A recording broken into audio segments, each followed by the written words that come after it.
आज हम पढ़ेंगे आवेशों के निकाय की स्थितिज ऊर्जा। यदि हम दो या दो से अधिक आवेशों को ला करके एक निकाय बना रहे हैं, एक सिस्टम बना रहे हैं, तो उस सिस्टम को बनाने में जो हमको कार्य करना पड़ेगा, हम जानते हैं वो कार्य उसकी स्थितिज ऊर्जा के रूप में संग्रहित होता है। तो वो स्थितिज ऊर्जा का हम मान निकालेंगे। जैसे देखिए बच्चों, हम यहाँ ये जो आवेशों के निकाय की स्थितिज ऊर्जा है, इसको दो भागों में पढ़ेंगे। पहला हम करेंगे दो आवेशों के लिए, अर्थात हम दो आवेशों को ला करके एक निकाय बना रहे हैं, उनके लिए स्थितिज ऊर्जा क्या होगी, उनके लिए स्थितिज ऊर्जा। और दूसरी स्थिति हम पढ़ेंगे जब हम दो से अधिक आवेशों को लाएंगे तब। तो दो से अधिक आवेशों के लिए आवेशों के निकाय की स्थितिज ऊर्जा। तो पहला हम देख रहे हैं जब दो आवेशों को ला करके एक निकाय बना रहे हैं तो उसकी स्थितिज ऊर्जा क्या होगी। इसको देखिए बच्चों, पहले हम क्या कर रहे हैं, माना कि कोई Q1 आवेश है, Q1 आवेश को हम अनंत से लेकर आ रहे हैं और यहां ला करके रख रहे हैं। ये हमने Q1 आवेश को अनंत से ला करके इस बिंदु A पर रख दिया। हम जानते हैं कि जब भी हम अनंत से किसी आवेश को लेकर के आते हैं और विद्युत क्षेत्र में किसी बिंदु तक रखते हैं तो हमें कार्य करना पड़ता है। लेकिन देखिए बच्चों, ये पहला आवेश है और इसके चारों ओर अभी हमने कोई विद्युत क्षेत्र की बात नहीं करी, इसके चारों तरफ कोई भी विद्युत क्षेत्र नहीं है। तो जब मैं इस आवेश को लेकर के आऊंगा तो इस पर कोई बल लगाने वाला भी नहीं है, क्योंकि जब ये विद्युत क्षेत्र यहाँ होता है तो इस पर बल लगता है। तो जब इसके ऊपर कोई बल लगाने वाला नहीं है तो इसको यहाँ लाने में हमें कोई भी कार्य नहीं करना पड़ेगा। अब हम क्या कर रहे हैं, ये पहला आवेश ला करके हमने बिंदु ए पर रख दिया। अब हम किसी दूसरे आवेश को लेकर के आ रहे हैं अनंत से, तो दूसरे आवेश को जब लेकर के आएंगे अनंत से, तो ये जो पहले से यहाँ पर आवेश रखा है, इसके कारण जो यहाँ पर विद्युत क्षेत्र जनरेट होगा, वो विद्युत क्षेत्र इस पर बल लगाएगा और उस बल के विरुद्ध हमको वो दूसरा आवेश यहाँ ला करके किसी बिंदु बी पर रखना पड़ेगा। तो Q1 आवेश के कारण जो विभव था, Q1 आवेश के कारण जो विभव था, उस विभव का मतलब क्या होता है कि एकांक आवेश को लाने में किया गया कार्य। विभव का मतलब होता है कि एकांक आवेश को लाने में किया गया कार्य। तो Q1 के कारण जो विभव था, इसमें एकांक आवेश को लाने में किया गया कार्य ये रहा। और एकांक आवेश को लाने में अगर इतना कार्य करना पड़ रहा है तो मैं किस आवेश को लेकर आया हूं, Q2 आवेश को लेकर आया हूं। तो इस Q2 आवेश से अगर इसको गुणा कर दूंगा तो मेरे पास आ जाएगा कि इस Q2 आवेश को लाने में किया गया कार्य W2। देखिए बच्चों, जब पहले आवेश को मैं यहाँ लेकर आया तो पहले आवेश के लिए अगर मैं कार्य लिखना चाहूँ W1 कितना है, तो पहले आवेश के लिए किया गया कार्य W1 है 0, क्योंकि मुझे कोई कार्य नहीं करना पड़ा।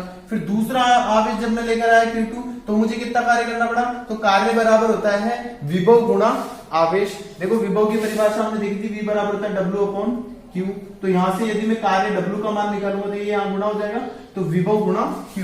तो Q1 आवेश के इस वाले आवेश के कारण यहाँ पर कितना विभव था वो, और फिर किस आवेश को लेकर आए Q2 को, तो Q2 से गुणा हो गया। तो यहाँ W2 बराबर हमारे पास आ गया Q1 आवेश के कारण विभव। अब Q1 आवेश के कारण इस दूरी पर विभव माना, ये R दूरी है, तो Q1 आवेश के कारण R दूरी, तो विभव कितना होगा, तो KQ1/R1 और गुणा किससे हो गया, Q2 से। तो इस तरह से इसको लाने में किया गया कार्य W2 ये आ गया। तो पहले आवेश को लाने में किया गया कार्य 0 है, दूसरे आवेश को लाने में किया गया कार्य W2 बराबर ये है। अतः दोनों आवेशों को ला करके ये जो संपूर्ण निकाय बन गया, दो आवेशों का एक निकाय बन गया, ये निकाय बनाने में किया गया कुल कार्य जो W है, या इसकी जो स्थितिज ऊर्जा है U है, वो बराबर आ गया W1 + W2। दोनों को जोड़ देंगे तो आ गया KQ1 Q2/R1। या R दूरी है तो सिंपल हम R रख लें, दोनों के बीच में R दूरी ली है तो R ही ले लें। दूरियां एक ही दूरी है तो R ही ले लें। जब दो से अधिक दूरी होगी R1 R2 ले लेंगे। तो यहाँ पर हमारे पास किया गया कार्य या इसकी ये जो स्थितिज ऊर्जा है, ये कार्य ही इसकी स्थितिज ऊर्जा के रूप में संग्रहित होता है। तो कार्य या स्थितिज ऊर्जा जो है U, इसका मान आ गया ये वाला। तो ये तो हमने बात करी जब हमने दो आवेशों को ला करके एक निकाय बनाया। अब देखिए बच्चों, हम यदि दूसरी स्थिति ले रहे हैं जब दो से अधिक आवेशों को ला करके एक निकाय बनाए, अगर हम आवेशों की संख्या दो से ज्यादा लेकर के आएंगे तब क्या होगा। तो देखिए वही बात हम करते हैं, पहले हम किसी एक आवेश जिसका मान है Q1, उसको अनंत से लेकर के आते हैं और यहाँ किसी बिंदु A पर ला करके रख देते हैं। ये कोई बिंदु A है, इस पर हमने कोई आवेश लाकर रख दिया Q1। अब चूंकि यहाँ पहले से कोई विद्युत क्षेत्र नहीं था, तो Q1 आवेश को लाने में किया गया कार्य जो W1 होगा वो आ जाएगा 0, क्योंकि पहले आवेश को लाने में कोई कार्य नहीं करना पड़ रहा, क्योंकि यहाँ पहले से कोई विद्युत क्षेत्र नहीं है। अब क्या होगा, जब हम किसी दूसरे आवेश Q2 आवेश को लाएंगे और यहाँ लाकर के किसी बिंदु B तक रख रहे हैं Q2 आवेश को, तो हम जानते हैं Q1 आवेश जब यहाँ पहले से रखा हुआ था तो इसके चारों ओर एक विद्युत क्षेत्र बन रहा है। वो विद्युत क्षेत्र जब हम Q2 आवेश को लाएंगे तो इस पर एक बल लगाएगा, उस बल के विरुद्ध हमको ला करके कार्य करना पड़ेगा। तो यहाँ पर कार्य होगा, माना कि ये जो है ये कितनी दूरी पर लाया गया है, इससे R1 दूरी पर ला करके रखा गया है। Q2 आवेश को लाने में किया गया कार्य जो W2 होगा वो किसके बराबर हो जाएगा, तो जो Q1 के कारण विभव किसके कारण था, यहाँ पर विभव था इसके, ये जो Q1 था पहले उसके कारण, इसी के कारण विद्युत क्षेत्र था, इसी के कारण विभव था पहले, तो ये होगा Q1 के कारण विभव, और विभव को किससे गुणा कर देंगे, जिस आवेश को हम लेकर आए हैं, किस आवेश को लाए हैं, Q2 को लाए हैं, तो Q2 से गुणा कर दिया, तो W2 इज इक्वल टू आ गया Q1 के कारण विभव कितना होगा, तो K Q1 R1, और गुणा किससे कर दिया, Q2 से। तो इस तरह से Q2 आवेश को लाने में किया गया कार्य हमारे पास आ गया। अब क्या होगा, जब हम किसी तीसरे आवेश जिसका नाम है Q3 इसको लाकर किसी बिंदु C पर रख दें, और जो C है वो इस A से तो कितनी दूरी पर है, यहां तक ये R2 दूरी पर है, और इससे कितनी दूरी पर है, तो ये R3 दूरी पर है। तो जब तीसरे आवेश को लाएंगे तो हम यहाँ लिखेंगे Q3 आवेश को लाने में किया गया कार्य, तो जो W3 होगा वो W3 किसके बराबर होगा, तो देखिए बच्चों यहाँ Q3 आवेश को जब लेकर आए तो पहले से यहाँ पर Q1 और Q2 दोनों मौजूद थे, तो जब मैं Q3 आवेश को लेकर के आऊंगा तो ये दोनों आवेशों के कारण जो यहाँ विभव बन रहा है, जो यहाँ विद्युत क्षेत्र बन रहा है, वो इसका विरोध करेगा। तो उन दोनों के विरोध के विरुद्ध मुझे इस आवेश को ला करके इस बिंदु C पर रखना पड़ेगा। तो देखिए कैसे ये होगा, तो W3 बराबर हो जाएगा Q1 व Q2 के कारण विभव, और गुणा किससे हो जाएगा, Q3 से हो जाएगा।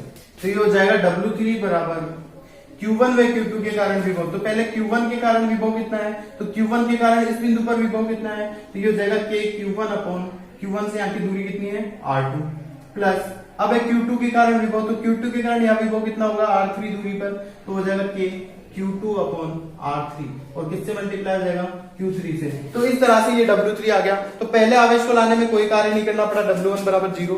दूसरे आवेश को लाने में किया गया कार्य ये वाला है, तीसरे आवेश को लाने में किया गया कार्य ये वाला है।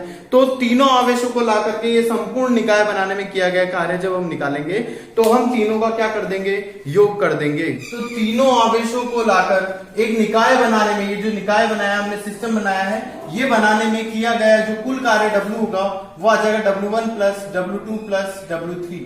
तो यहां से आ गया W बराबर, W1 तो 0 है, W2 का मान है K Q1 Q2 upon R1, plus ये आ जाएगा हमारे पास K Q1 Q3 upon R2 plus K Q2 Q3 upon R3। तो इस तरह से ये हमारे पास W बराबर आ गया, K कांस्टेंट आ गया इसलिए हमने बाहर लिख लिया, ये हो गया Q1 Q2 upon R1 plus Q1 Q3 upon R2 plus Q2 Q3 upon R3। इस तरह से ये हमारे पास आ गया। तो ये हमारे पास किए गए कुल कार्य का मान हो गया। तो इस तरह से एक सिस्टम बनाने में किए गए कार्य कुल हो गया ये वाला। अब यदि हम इससे भी अधिक आवेशों को लेकर के आए और जो सिस्टम बन रहा है उसको बनाने में किया गया कार्य निकालें, तो हम बिल्कुल ऐसे ही करेंगे। जैसे मान लो चौथा आवेश लिया है, तो अब इन तीनों आवेशों के कारण उस पर लगने वाला विभव और गुणा वो आवेश Q4। तो इस तरह से हम किसी भी निकाय को जब बनाते हैं, उसका निर्माण करते हैं, तो उसमें जो हमको कार्य करना पड़ता है वो उसकी स्थितिज ऊर्जा के रूप में उसमें संग्रहित हो जाता है, और उसको हम इस कार्य से या स्थितिज ऊर्जा भी इसको कह सकते हैं, इससे हम ज्ञात कर लेते हैं। तो इस तरह से हम किसी निकाय को बनाने में जो स्थितिज ऊर्जा होती है निकाय की, वो हम ज्ञात कर सकते हैं।